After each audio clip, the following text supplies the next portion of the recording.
संबंध। पूर्व श्लोक में अर्जुन ने उत्तेजित होकर भगवान से अपना निर्णय कह दिया था।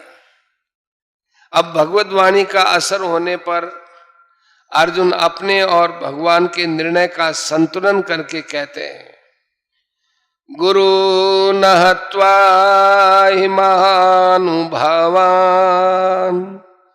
श्रेयो भोक्तुं भैक्षमपि हलोके हत्वार्थ कामास्तु गुरूनिहैव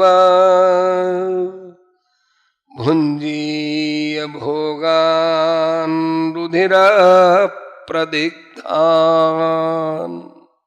महानुभाव गुरुजनों को न मारकर इस श्लोक में मैं भिक्षा का अन्न खाना भी श्रेष्ठ समझता हूं, क्योंकि गुरुजनों को मारकर यहाँ रक्त से सने हुए तथा धन की कामना की मुख्यता वाले भोगों को ही तो भोगूंगा। व्याख्या। इस श्लोक से ऐसा प्रतीत होता है कि दूसरे तीसरे श्लोकों में भगवान के कहे हुए वचन अब अर्जुन के भीतर असर कर रहे हैं। इससे अर्जुन के मन में यह विचार आ रहा है कि भीष्म द्रोण आदि गुरुजनों को मारना धर्मयुक्त नहीं है। ऐसा जानते हुए भी भगवान मुझे बिना किसी संदेह के युद्ध के लिए आज्ञा दे रहे हैं, तो कहीं न कहीं मेरी समझ में ही गलती है। इसलिए अर्जुन अब पूर्व श्लोक की तरह उत्तेजित होकर नहीं बोलते, प्रत्युत कुछ ढिलाई से बोलते हैं। गुरु न हत्वा हि महानुभावान् भोक्तुम श्रेयो भोक्तुम भैक्षमपि लोके। अब अर्जुन पहले अपने पक्ष को सामने रखते हुए कहते हैं कि अगर मैं भीष्म द्रोण आदि पूज्य जनों के साथ युद्ध नहीं करूंगा तो दुर्योधन भी अकेला मेरे साथ युद्ध नहीं करेगा। इस तरह युद्ध न होने से मुझे राज्य नहीं मिलेगा, जिससे मुझे दुख पाना पड़ेगा। मेरा जीवन निर्वाह भी कठिन होगा। यहां तक कि क्षत्रिय के लिए निषिद्ध जो भिक्षावृत्ति है उसको भी जीवन निर्वाह के लिए ग्रहण करना पड़ सकता है, परंतु गुरुजनों को मारने की अपेक्षा मैं उस कष्टदायक भिक्षावृत्ति को भी ग्रहण करना श्रेष्ठ मानता हूं। यह लोके कहने का तात्पर्य है कि यद्यपि भिक्षा मांगकर खाने से इस संसार में मेरा अपमान तिरस्कार होगा, लोग मेरी निंदा करेंगे, तथापि गुरुजनों को मारने की अपेक्षा भिक्षा मांगना श्रेष्ठ है। अपि कहने का तात्पर्य है कि मेरे लिए गुरुजनों को मारना भी निषिद्ध है, फिर भिक्षा मांगना भी निषिद्ध है, परंतु इन दोनों में से गुरुजनों को मारना मुझे अधिक निषिद्ध मालूम देता है। हत्वार्थ कामास्तु गुरूनिहैव भुञ्जीय भोगान् रुधिर प्रदिग्धान्। अब अर्जुन भगवान के वचनों की तरफ दृष्टि करते हुए कहते हैं, अगर मैं आपकी आज्ञा के अनुसार युद्ध करूं तो युद्ध में गुरुजनों की हत्या के परिणाम में मैं उनके खून से सने हुए और जिनमें धन आदि की कामना ही मुख्य है ऐसे भोगों को ही तो भोगूंगा। मुझे भोगी तो मिलेंगे, उन भोगों के मिलने से मुक्ति थोड़ा ही हो जाएगी, शांति थोड़ा ही मिलेगी।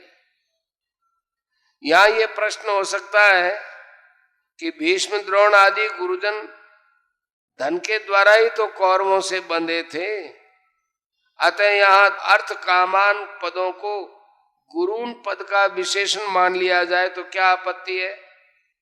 इसका उत्तर यह है कि अर्थ की कामना वाले गुरुजन ऐसा अर्थ करना उचित नहीं है, कारण कि पितामह भीष्म आचार्य द्रोण आदि गुरुजन धन की कामना वाले नहीं थे।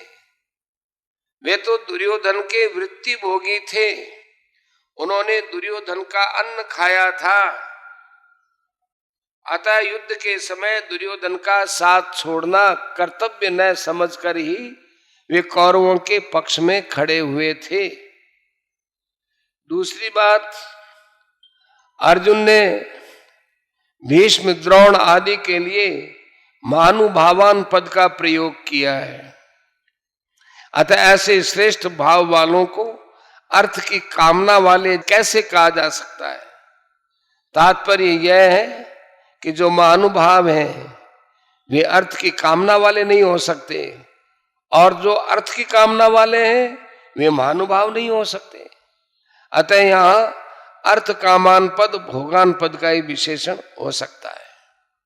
विशेष बात, भगवान ने दूसरे तीसरे श्लोकों में अर्जुन के कल्याण की दृष्टि से ही उन्हें कायरता को छोड़कर युद्ध के लिए खड़ा होने की आज्ञा दी थी, परंतु अर्जुन उल्टा ही समझे, अर्थात वे समझे कि भगवान राज्य का भोग करने की दृष्टि से ही युद्ध की आज्ञा देते हैं। पहले तो अर्जुन का युद्ध न करने का एक ही पक्ष था, जिससे वे धनुष बाण छोड़कर और शोकाविष्ट होकर रथ के मध्य भाग में बैठ गए थे।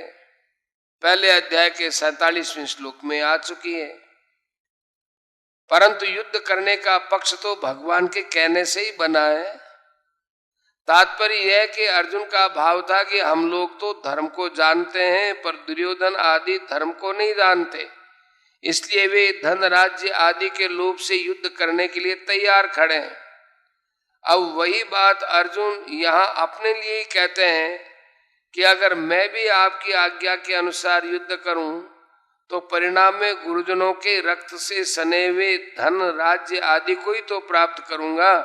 इस तरह अर्जुन को युद्ध करने में बुराई ही बुराई दिखाई दे रही है। जो बुराई बुराई के रूप में आती है उसको मिटाना बड़ा सुगम होता है, परंतु जो बुराई अच्छाई के रूप में आती है उसको मिटाना बड़ा ही कठिन होता है। जैसे सीता जी के सामने रावण और हनुमान जी के सामने कालनेमी राक्षस आए तो उनको सीता जी और हनुमान जी पहचान नहीं सके, क्योंकि उन दोनों का वेश साधुओं का था। अर्जुन की मान्यता में युद्ध रूप कर्तव्य कर्म करना बुराई है और युद्ध न करना भलाई है। अर्थात अर्जुन के मन में धर्म रूप भलाई के वेश में कर्तव्य त्याग रूप बुराई आई है। उनको कर्तव्य त्याग रूप बुराई के रूप में बुराई नहीं दिख रही है, क्योंकि उनके भीतर शरीर को लेकर मोह है। अतः इस बुराई को मिटाने में भगवान को बड़ा ही जोर पड़ रहा है और समय लग रहा है। आजकल समाज में एकता के बहाने वर्ण आश्रम की मर्यादा को मिटाने की कोशिश की जा रही है, तो यह बुराई एकता रूप अच्छाई के वेश में आने से बुराई रूप से नहीं दिख रही है।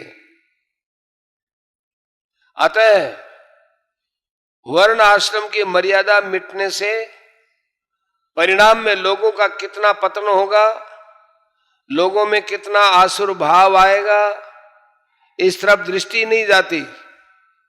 ऐसे ही धन के बहाने लोग झूठ, कपट, बेईमानी, ठगी, विश्वासघात आदि आदि दोषों को भी दोष रूप से नहीं जानते।